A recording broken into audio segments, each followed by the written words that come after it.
नाज़रीन, इस ऑफिस के मेन जो पॉइंट है HR साहब, मिस्टर वकास साहब, उनसे बात करते हैं, वो इस बारे में क्या कहते हैं। अस्सलाम वालेकुम। वालेकुम सलाम। सर कैसे हैं? A1, आप सुनाएं। मैं तो बिल्कुल ठीक हूँ।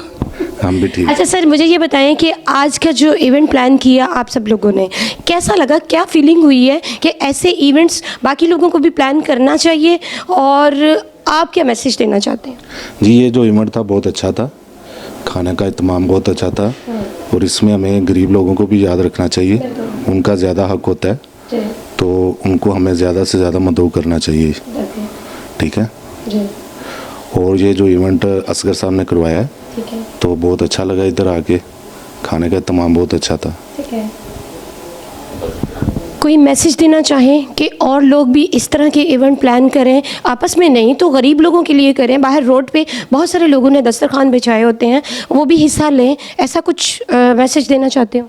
जी मैडम, बहुत ज़्यादा लोग कर भी रहे हैं और करने भी चाहिए। बाहर जगह जगह पे इत्माम है लोगों की इफ्तारी के लिए, और अगर हम इसको और ज़्यादा फैलाएंगे तो वो उसका जो पॉजिटिव जो चेहरा है वो हमारी गवर्नमेंट का भी सामने आएगा, और उसमें जो दूसरे मुल्क हैं वो भी देखेंगे कि ये मुसलमान मुल्क है और ये एक दूसरे के साथ मिल बांट के खा रहे हैं। Thank you so much Waqas साहब।